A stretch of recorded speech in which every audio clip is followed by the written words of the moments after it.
नमस्कार दोस्तों, स्वागत है आपका अपना यूट्यूब चैनल टुडे एग्जाम पर। दोस्तों आज है आपका 29 जनवरी 2023 और आज आपका जीडी का एग्जाम नहीं था। जिस दिन एग्जाम नहीं होती है उस दिन हम प्रैक्टिस सेट के तौर पे आप लोगों को एक या दो वीडियो जो है प्रोवाइड करा देते हैं और आने वाले शिफ्ट में आपको यहाँ से क्वेश्चन देखने को मिल जाती है।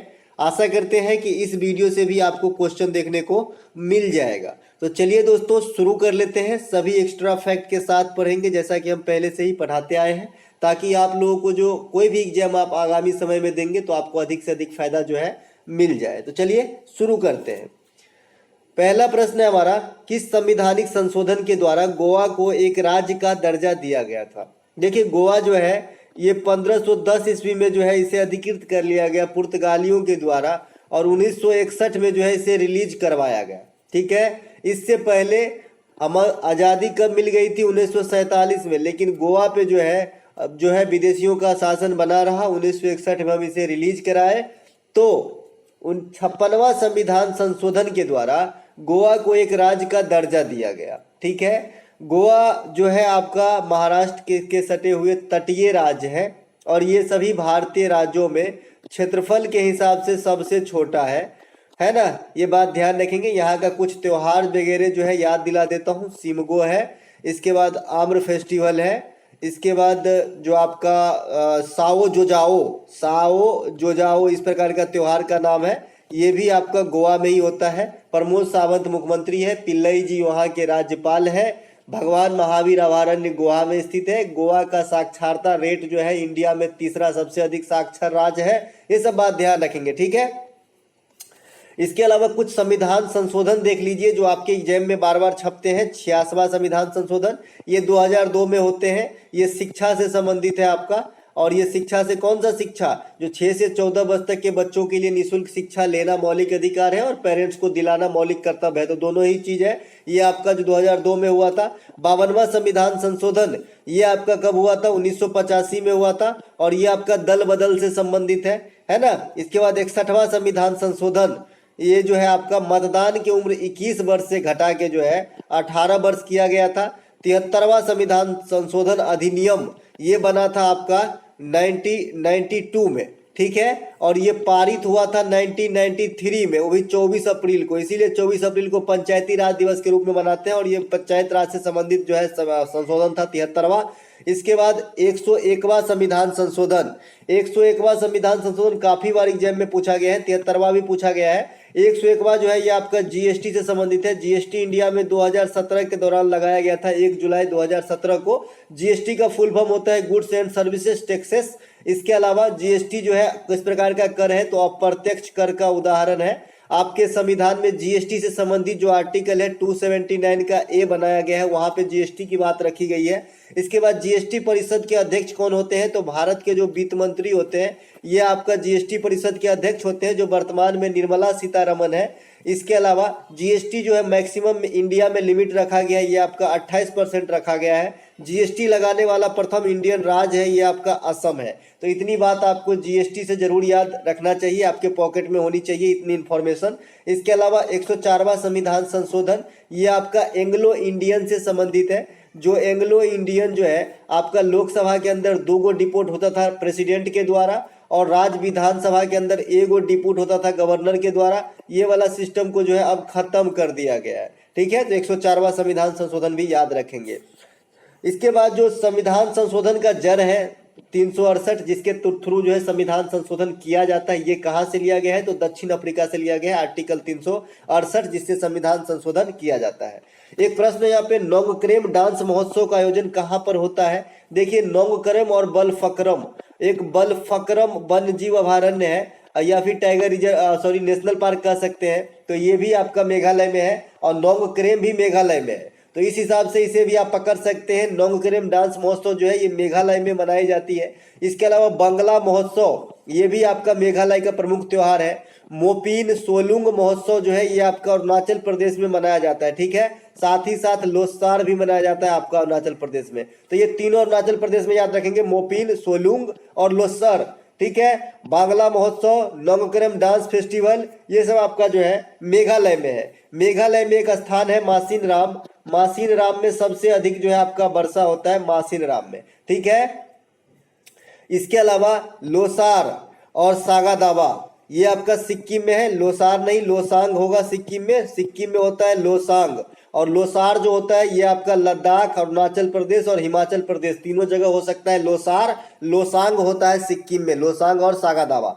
बलफक्रम राष्ट्रीय उद्यान जो है आपका मेघालय में है। इसे याद करने की तरीका बताया था कि मेघालय, मेघनाथ, मेघनाथ था ना रावण का पुत्र, उसके पास बल और पराक्रम दोनों था, तो बल पक्रम जो है ये आपका कहाँ पे है, मेघालय के अंदर स्थित है। महिला विश्व बॉक्सिंग चैंपियनशिप 2022 में स्वर्ण पदक किसने जीता? देखिए महिला जो विश्व बॉक्सिंग चैंपियनशिप हुआ था इसमें भारत के लिए स्वर्ण पदक जो है निखत जरीन जीती थी। निखत जरीन जो है ये तेलंगाना की रहने वाली है जी। ये भी आपसे पूछा जाता है कि फला जो अगर कोई आदमी जो बहुत मशहूर हो जाता है तो ये भी आपसे पूछता है खिलाड़ी के बारे में कि ये कहाँ से बिलोंग करते हैं। तो ये गोल्ड जीती है, मशहूर है, तो ये आपका तेलंगाना की है। ठीक है। राष्ट्रीय जो महिला मुक्केबाजी 2022 का आयोजन हुआ ये पर कहाँ पर हुआ? तो ये एमपी के अंदर हुआ है। ये भी क्वेश्चन छप सकती है, इंपोर्टेंट है। ठीक है। और एमपी में भोपाल के अंदर हुआ है। ये भोपाल के अंदर हुआ है आपका क्या, राष्ट्रीय महिला मुक्केबाजी 2022। तो ये आपका जो है इसमें भी गोल्ड जीती है आपका कौन? तो यही निखत जरीन। ठीक है। और विश्व वाले में भी जीता है, विश्व बॉक्सिंग चैंपियनशिप महिला वाले उसमें भी जीता है। जो राष्ट्रीय वाला हुआ है जो भोपाल में हुआ है ये भी जीता है, दोनों में जीता है। ठीक है। भारत के लिए यह कारनामा 4 लेडी और कर चुकी हैं जो विश्व बॉक्सिंग चैंपियनशिप में जो है गोल्ड जीती है। ये कौन कौन है? सबसे पहले तो मैरी कॉम है। मैरी कॉम एक बार नहीं है, कई बार जीत चुकी है। सरिता देवी जीती है, जेनी जीती है और लेखा केसी जीती है। कोई भरोसा नहीं है भाई, ऐसा पूछा जा सकता है कि निखत जरीन जो है भारत के लिए विश्व बॉक्सिंग चैंपियनशिप में जीतने वाली कैमा मतलब किस क्रमांक की महिला है? तो 5वां है। ये बात सब ध्यान रखना, एक एक चीज समझते चलेंगे। टाइटेनियम का परमाणु क्रमांक कितना होता है? देखिए परमाणु क्रमांक से फैशन चला लिया है कि अंदर ने एक क्वेश्चन आपसे पूछ रहा है और जहां तक मेरा मानना है अंडर 25 तक का ही पूछ रहा है, जहां तक मैंने अब तक देखा है। तो जो टाइटेनियम होता है इसकी बहस होते हैं। टाइटेनियम से एक और इन्फॉर्मेशन है कि टाइटेनियम को रणनीतिक धातु कहा जाता है। ठीक है। रणनीतिक धातु जो है कहा जाता है क्योंकि युद्ध में इस्तेमाल होने वाले बहुत सारे चीज इससे बनाए जाते हैं, खास करके वायुयान के पार्ट वगैरह भी इनसे बनाए जाते हैं। ठीक है। इसके अलावा कुछ और तत्व रख लिया है जो 20 से कम है, इसको भी देख लीजिए। जैसे पोटेशियम, पोटेशियम का सूत्र भी पूछता है आपसे तो के होता है, सोडियम का Na होता है और कैल्शियम का Ca होता है, C। तो ये सब जो है आपका पोटेशियम का 19 होता है, सोडियम का 11 होता है और कैल्शियम का जो है आपका 20 होता है। तो ये बात ध्यान रखेंगे। इसके अलावा टोटल ज्ञात तत्व कितने हैं आवर्त सारणी में? 118 है। इसका बाइफरकेशन कैसा है? 91 जो है आपका मेटल है, 20 गो नॉन मेटल है और 7 गो जो है न तो मेटल है न ही नॉन मेटल है, मतलब उपधातु है जिसे अर्धचालक कहते हैं। आधुनिक आवर्त सारणी के खोजकर्ता कौन है? ये इससे पहले वाले वीडियो में मैंने आधुनिक आवर्त सारणी और प्राचीन आवर्त सारणी दोनों को जो है अंतर दिखा दिया था मौखिक रूप से और लिख के भी, तो देख लीजिएगा क्योंकि आधुनिक आवर्त सारणी और प्राचीन आवर्त सारणी में कभी कभी अंतर आपसे पूछ देता है। मालविका सरकार किस नृत्य से संबंधित है? तो ये आपका कथक नृत्य से संबंधित है।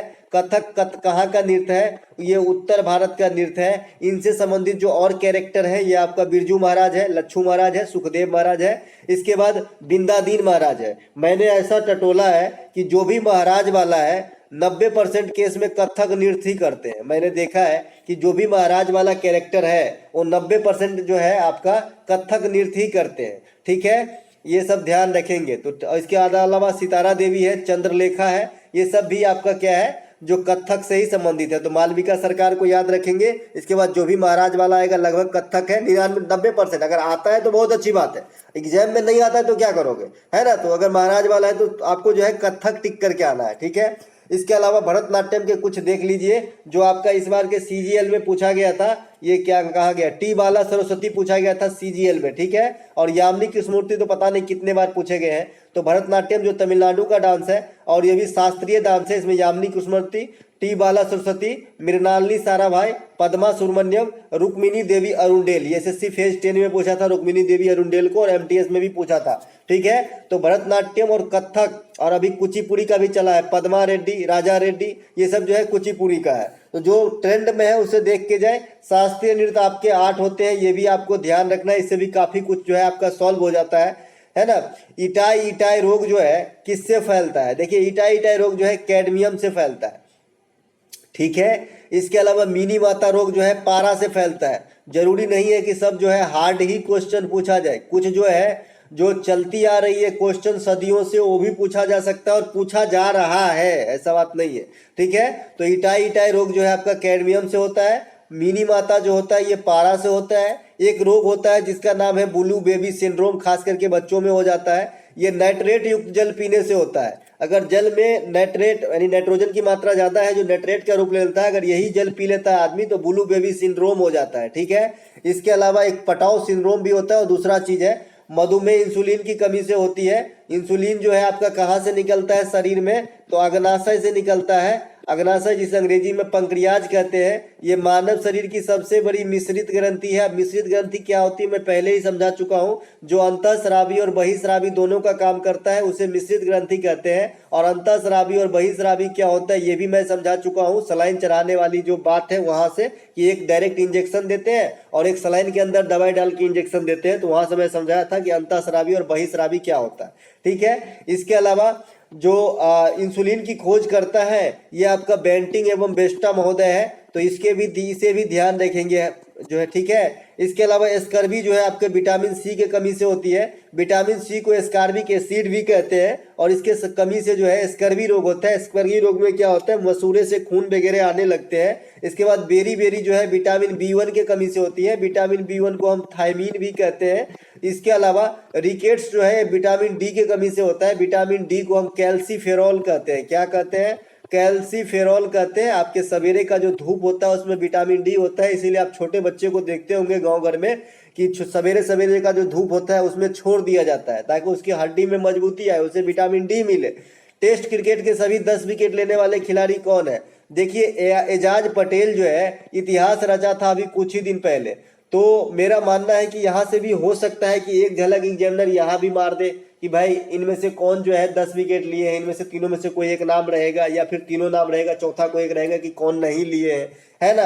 तो भाई सबसे पहले दुनिया में जो है टेस्ट क्रिकेट में 10 विकेट लिए है आपका जिम लेकर। ठीक है, इसके बाद दूसरा स्थान आता है अपना अनिल कुंबले को। अनिल कुंबले जो है ये 10 विकेट लिए हैं। इसके बाद एजाज पटेल जो है ये आपका न्यूजीलैंड के रहने वाले हैं। एजाज पटेल, पटेल देख के इंडिया नहीं करना है, ये न्यूजीलैंड के तरफ से खेलते हैं एजाज पटेल और इन्होंने भी 10 विकेट लिए हैं। तो अब तक हिस्ट्री में क्रिकेट के इतिहास में मात्र 3 ऐसे प्लेयर हुए जो टेस्ट क्रिकेट में 10 विकेट लिए हैं। ये आपका सबसे पहला जिम लेकर अनिल कुंबले और एजाज पटेल। मुल्ले पेरियार बांध किस नदी पर है, देखिए मुल्ले पेरियार बांध जो है ये पेरियार नदी पर है और पेरियार नदी जो है ये केरल का जो है महत्वपूर्ण नदी है। आपने इदुक्की परियोजना का नाम सुना होगा, इदुक्की परियोजना ये जो है पेरियारे नदी पर है। और पेरियार नदी से एक क्वेश्चन और पूछा जाता है कि पेरियार नदी विवाद जो है ये किन 2 राज्यों के बीच है, तो केरल और तमिलनाडु के बीच है। ठीक है, इसके अलावा इदुक्की परियोजना बता ही दिया।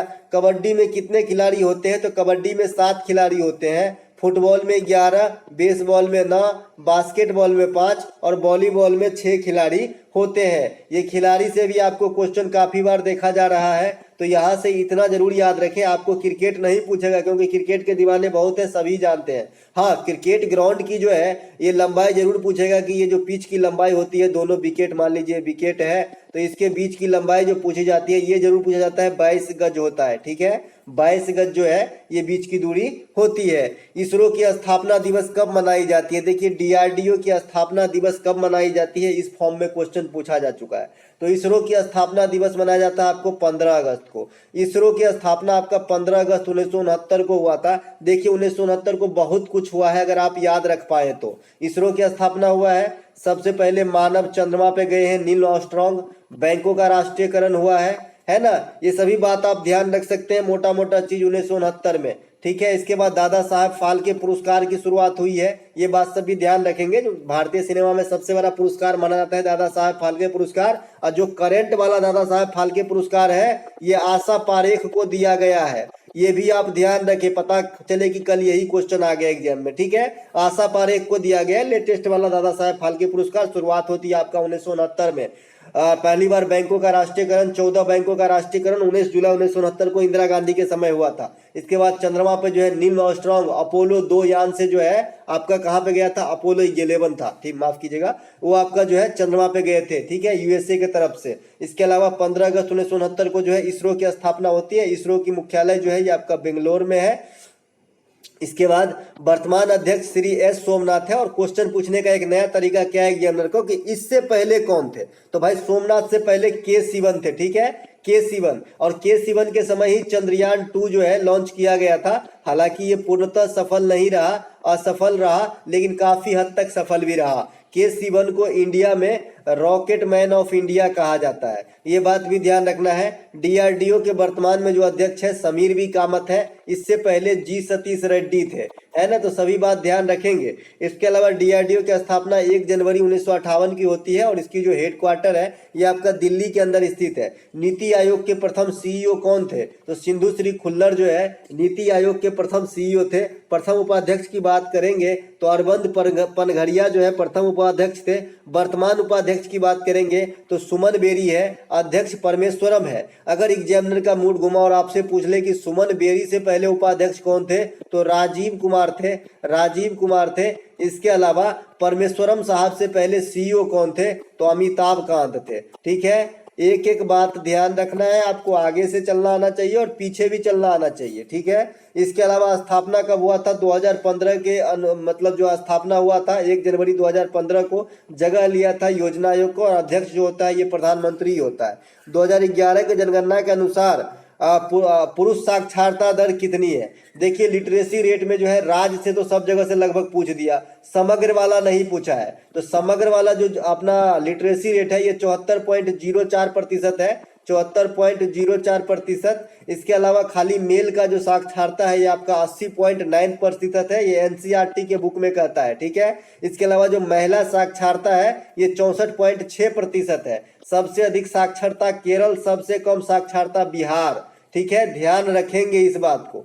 सबसे कम महिला साक्षरता कहेगा तो राजस्थान होगा, ये बात भी आपको ध्यान रखना है। ओवरऑल सबसे कम साक्षरता बिहार, सबसे कम पुरुष साक्षरता जो है आपका मेल में ये भी बिहार, लेकिन महिला साक्षरता सबसे कम कहेगा तो राजस्थान होगा, ध्यान रखना है, ठीक है। और दूसरा सबसे कम साक्षर राज्य कहेगा ना तो आंध्र प्रदेश होगा, पहला बिहार, दूसरा आंध्र प्रदेश, तीसरा राजस्थान, ठीक है। ये सभी बात को क्लियर कट होना चाहिए कि भाई पूछा कुछ, अब जैसे सबसे कम महिला साक्षरता पूछा बिहार मार के आ गए तो हो गया काम खत्म, है ना। तो ऐसे आपको पहले से समझ डेवलप करनी होती है, एक एक बात को सुलझा लेना होता है घर पे, एग्जाम में सुलझाने का टाइम कहाँ रहता है। पित्त का निर्माण कहाँ होता है, तो ये आपका यकृत से होता है, यकृत लीवर को जो है केमिकल का फैक्ट्री कहा जाता है। क्या कहा जाता है, केमिकल का फैक्ट्री कहा जाता है आपको यकृत लीवर को। और ये मानव शरीर की सबसे बड़ी ग्रंथि होती है यकृत लीवर, ये बात भी ध्यान रखेंगे। यहाँ से पित्त का निर्माण होता है और ये पित्ताशय में जाके जमा होता है। पित्त का पीएच भी पूछा जाता है तो 7.5 होता है और ये क्षारीय द्रव है। और जब भोजन जो है आपका छोटी आंत में प्रवेश करती है और छोटी आंत से जब भोजन निकलने लगती है तो यही जो है पित्त छोड़ता है भोजन में और अम्लीय से जो है इसे क्षारीय बना देता है, ठीक है ना। पित्त का इतना ही काम है, भोजन को क्षारीय बनाना। इसके अलावा होम रूल आंदोलन किसने चलाया था, तो होम रूल आंदोलन जो है ये आपका बाल गंगाधर तिलक और एनी बेसेंट ने चलाया था, ये 1916 में हुआ था। अगर आपको पार्टिकुलर पूछ दे कि महाराष्ट्र में होम रूल आंदोलन किसने चलाया था तो बाल गंगाधर तिलक, और मद्रास में होम रूल आंदोलन किसने चलाया था तो एनी बेसेंट जो है ये आयरिश लेडी है, आयरलैंड से जो है आई थी इंडिया में प्रथम विश्व युद्ध के बाद, और इसके बाद जो है यहीं पर बस गई थी। तो ये बात भी आपको ध्यान रखना है, ठीक है। प्रथम विश्व युद्ध के दौरान ही आई थी, माफ कीजिएगा। बारदोली सत्याग्रह जो है ये सरदार वल्लभ भाई पटेल से संबंधित है। सरदार वल्लभ भाई पटेल को आयरन मैन ऑफ इंडिया कहा जाता है, ये बात भी ध्यान रखेंगे। अभी सवाल पूछा था आपका जो है राहुल द्रविड़ के बारे में, तो कुछ जो है खिलाड़ियों के उपनाम या फिर कुछ जो इंडियन कैरेक्टर है उसके उपनाम भी आपको आना चाहिए, जैसे गुरुदेव रविन्द्रनाथ टैगोर को, महात्मा गांधी को, आयरन मैन सरदार वल्लभ भाई पटेल को, सीमांत गांधी, खान अब्दुल गफ्फार खान को, ये सब ध्यान जो है थोड़ा बहुत रखना चाहिए। हरियाणा हरिकेन जो है आपका कपिल देव को, दवाल राहुल द्रविड़ को, भरोसेमंद भी राहुल द्रविड़ को, क्रिकेट का भगवान सचिन तेंदुलकर को, ये सब बात थोड़ा बहुत जो है आपको ध्यान रखना चाहिए। ब्लैक पर्ल पेले वगैरह को, पीटी उषा को उड़न परी कहा जाता है, खेल जगत का उड़न परी, गोल्डन बॉय नीरज चोपड़ा को कहा जाता है ना। तो मिलेंगे एक नए वीडियो में, तब तक के लिए जय हिंद। अच्छा लगा हो तो लाइक कर ले, हो सके तो दोस्तों में शेयर करें, और पीडीएफ आपको हमारे टेलीग्राम चैनल जिसका नाम टुडे एग्जाम है वहीं पे दिया जाएगा।